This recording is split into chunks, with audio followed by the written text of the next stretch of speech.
бол маань Татаморил намайг Заяа гэдэг Microsoft-ийн ажилчин. Өнөөдөр та бүхэндээ хэрхэн Microsoft To Do аппликейшнийг ашиглах талаар демо хийхээр шийдсэн ба энэхүү демо хийх басан шалтгаан маань сүүлийн үед хүмүүс маш их нэгнээсээ асуудаг болсон хэрхэн цагаа зөв зарцуулж гэнэ вэ? Ажлаа хэрхэн үр дүнтэй байлгаж гэнэ вэ гэд энэхүү асуултанд Microsoft To Do маань хариулах байхаа гэж миний хувьд маш их итгэлтэй байна. Ингээ хэдүүлээ хамтаа дэмрэг орцгоё.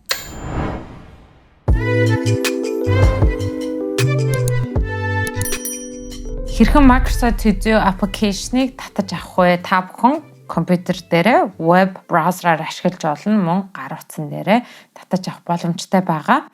Хэрвээ та компьютерээр татаж авахыг хүсчээвэл энэхүү дээдлийн линк дээр дараад ороорой. Хэрвээ та бүхэн хүсэх юм бол компьютерийнхаа Microsoft Store дээр ороод To Do list гэж та бүхэн хайгаад эхний хэсэг дээр гараад ирэх байгаа. Энэ дээр дараад та өөрийн компьютер дээрээ татаж авах боломжтой. Хэрвээ та бүхэн утсан дээрээ татаж авмаар байгаа бол өөртөө утсан дээрх Store дээрээ Microsoft To Do list гэж хайгаад аппликейшн маань гарч ирэх ёстой. Та зөвхөн дараад утсан дээрээ ингээд татаад авах боломжтой байгаа.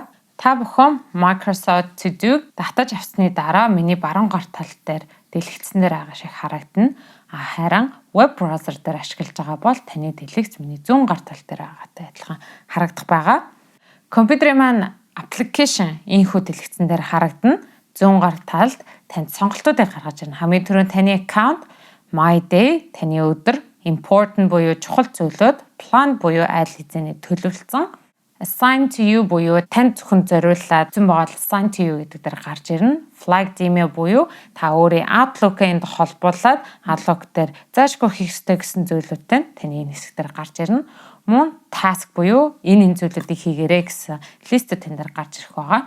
Хэрвээ та өөрөө хүсэх юм бол энэ доор листүүдийг нээж болно. My Day буюу таны өдөр юу хийж бүтээмээр байгаа, мөн дэлгүүр явахаараа ямар зүйлсүүдийг худалдаж авахыгээ та өөртөө сануулж болох байгаа. Янз бүр харагдаж магадгүй тухайн таны сонгосон зурагнаас шалтгаалаад за хамгийн түрүүнд хэдүүлээ доод талын яг юу өнөөдөр хийх ёстой вэ гэдэг хэдүүлээ биччихье. Энэ дээр баруун гар талд анзаарч байвал энэ дээрээ цаг хугацааг та бүхэн оруулж болно. Due date гэдэг өнөөдөр юм уу, маргааш юм уу эсвэл өдрөө сонгож болно. Календараасаа хэрэг өсөхгүй бол та зөв cancel гэж дараад гаргаж болно. Мөн энэ дээрээ reminder буюу сануулга өөртөө та өгч болно. Энэ нэг өдөр болго өөртөө сануулах уу эсвэл 7 хоногт нэг удаа эсвэл маргааш дараагийн 7 хоногт эсвэл энэ дундаас өдрөө та сонгож болох байгаа. Сүүлд энд байгаа хэсэг маань болохоор хэр их давтамжтай та хиймээр байгаа гэдгийг сонголтуудыг хийж болно.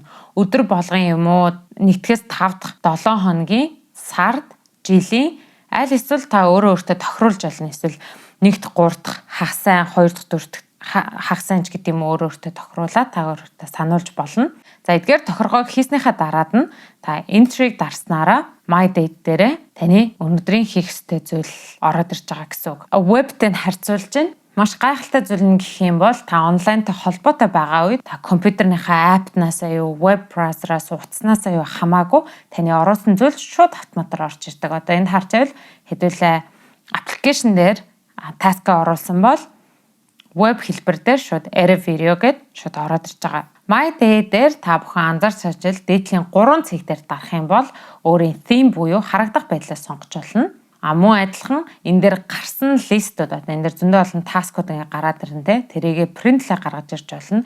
Ажил дээр та ашиглаж байгаа үед бол энэ маш хэрэгцээтэй байдаг. Баг хамт олонтойгоо ярих байгаа үед мөн дараагийн хэсэг email list буюу хэрэгцээтэй яг энэ зүйлээ хэн нэглөө имэйлээр явуулж болно гэсэн үг. Мөн та бүхэн доор харж байгаа энэ pin to start буюу та My Day гэдэг хэсгийгаа яг анх нэгэнгүүд хамгийн түрүүнд гарч ирэхээр та сонгож болно. Мөн энэхүү task дундаасаа устгамаар байгаа зүйлээ та маусныхаа баруун гар талыг дараад энэ дээр танд сануулгад гарч ирнэ. Хамгийн доод талыг delete task-ийг дарснараа таны бүх зүйлүүд устна. Хэрвээ энийгээ зөвхөн My Day-с гаргамаар байвал дээдлийн remove from My Day гэдгээс гаргаж болно. Хажуу талын од та бүхэн харж байсан нэ. Одны оронд маусныхаа баруун талыг дараа mark as important буюу маш чухал гэсэн зүйл рүү орж болно. Аль эсвэл энийг дууссан. Мөн энэ дээрээ хизээ дуусгах гэдэг хугацаагаа зааж болно. Аль эсвэл маргааш дуусгах эсвэл өдрөө сонгож болно гэдгийг та бүхэн хэлмээр байна.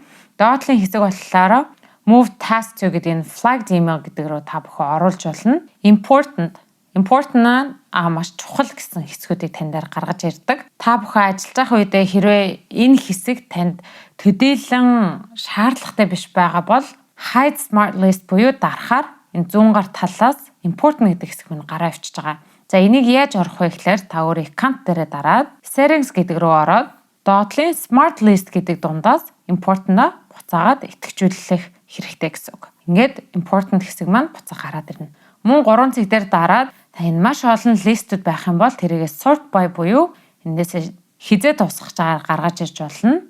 Эсвэл my day буюу та өөрийнхөө өдөр тутамдаа хийх ёстой зүйл рүүгээ оруулснаар эсвэл аагаас яах хүртэл хизээ нэгцэн гэдэг энэ дөрвөн зүйлээр та шүүж гаргаж ирж болно. План дээр хамтдаа таск үзгээд үзье. Тэгээ өнөөдөр гэдэг дээрээ оруулж болно. Эсвэл та өдрөө сонгож болно. За өнөөдөртөө хэдүүлээ оруулаад хугацаагаа заачиж болох юм тий. Тэгээ хугацаагаа сонгоод энийгээ 9 цаг гэхэд тусгахаар за өнөөдөртөө зөвхөн хийх юм чинь гээд орхиод энтрэгээд арчие. Төлөвлөсөн болохоор гарч ирж байна. Assign to you хийхин тулд хэдүүлээ хамтдаа лист үүсгээд үзье. За энэхүү доотлын хэсэгтэр та бүхэн ороод хамтдаа social media гэдэг энтер дарангууд үүснэ. Мөн энийхээ баруун гар талыг дарангууд энэ нэрийг өөрчилж болно. Аль эсвэл та F2-ыг дараа шууд нэрийг өөрчилж болно. Sharing options буюу энэ дээр хүнтэй та өөрийнхөө яг энэ хийж байгаа зүйлийг хуваалцаж болно. Энэ дээр ороод copy-дод тухайн хуваалцмаар байгаа хүндээ та оруулж болно. Мөн доотлын manage access гэдэг дарангууд энэ маань лимит үүсгэж чинь гэсэн хамаагүй хүмүүс оруулахгүй байлгахаар social media group-ыг үүсгэсний дараа хэдүүлээ task үүсгээд за Instagram дээр пост тавиарай гэдгийг та 2 дарангууд итгэжүүлэнгүүд баруун гар талд энэхүү листэд гарч ирнэ. За энэ доотлын add step буюу за IG пост тавихад танд дизайн хэрэгтэй те. Дизайнлаг пост хэрэгтэй. Магадгүй I үүний дараа assign to гээд энийгээ copy-дод ажлынхаа хүн рүүгээ явуулж болно гэсэн үг. List-ийг Microsoft To Do дээр хийгээд хүмүүстэй хуваалцсан. Тэтгэр хүмүүс маань энэхүү имэйлээ хүлээж аван. За би ажлынхаа Kara гэдэг эмэгтэй миний листэнд орж ирээч гэж invite хийсэн байгаа. Энэхүү хүн маань sign in to join list гэдэг рүү орсноороо миний листэнд орж ирнэ гэсэн үг. За та бүхэн анзаарч харж байвал энэ баруун гар талд болохоор миний үүсгэсэн аккаунттай to do list маань байж байгаа. Харин Kara-гийн маань хүлээж авсан хэсэг маань зүүн гар тал дээр web browser-аар орж ирж байгаа. Гэтэл social media гэдэг дээр та бүхэн харж зөвхөн social media-гийн энэ хэсэг гарч ирээд бусд маань бол гарч ирэх байгаа. За юун дээр хийх ёстой гэдгийг хараад энэ хүн маань өөрөө дуусгаж олно. Аль эсвэл энэ листийг өөрийнхөө дээр рүүгээ оруулж олно. За эдгээрийг дууссан гэж хэвдэлээ үзье.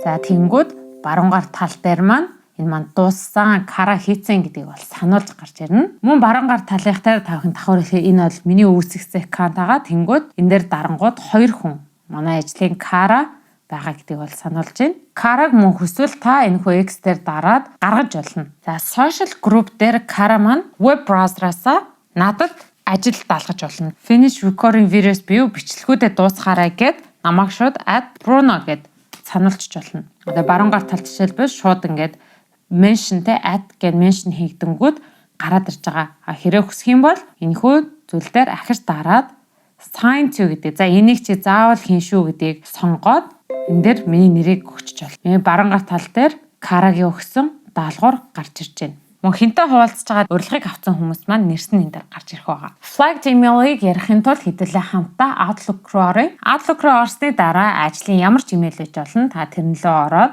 энэ хажуу талын 3 цэг дээр та бүхэн дараад flag гэдэг рүү орсноороо Microsoft To Do дээр шууд гарч ирнэ гэсэн үг. Flag email хэрэг таны Microsoft To Do list-ээр гарч ирэхгүй байгаа бол та бүхэн аккаунт руугаа ороод settings руугаа ороорой. Connect apps буюу flagged email гэдгийг итгэжүүлээрэй. Доотлын tasks хэсэг рүү таны үүсгэсэн бүх зүйлүүд гарч ирнэ. Мөн адилхан дуусгах гэсэн таны хийж исэн зүйлсүүд гарч ирнэ гэсэн. Мөн энэ дээр хүсвэл та өөрийнхөө task-ыг өмнө та бүхэнд харуулснаар хийж болно гэсэн үг. Зүүн гар тийшээ хэдүүлээ хамтдаа social media гэдэг нэг таскийг нээжсэн. Хэрвээ та хүсэх юм бол хичнээн ч хамаагүй өөрийн гэсэн листийг үүсгэж болно. Та бүхэн энэ дээр нэг нэгээр нь лист үүсгэжээ хэрвээ группт оруулмаар байвал энэхүү товчлоор дээр та бүхэн дараад заяа найднаар тэг гэдэг товчлол ZNT гэж оруулаад энтэй холбоотой та таскуудаа энэ дээрээс шууд дараад дотор нь оруулах боломжтой. Хэрхэн Microsoft To Do-г ашиглах талаар та бүхэндээ демо хүргэлээ. Энэхүү Microsoft To Do application маань компьютер болон гар утсан дээр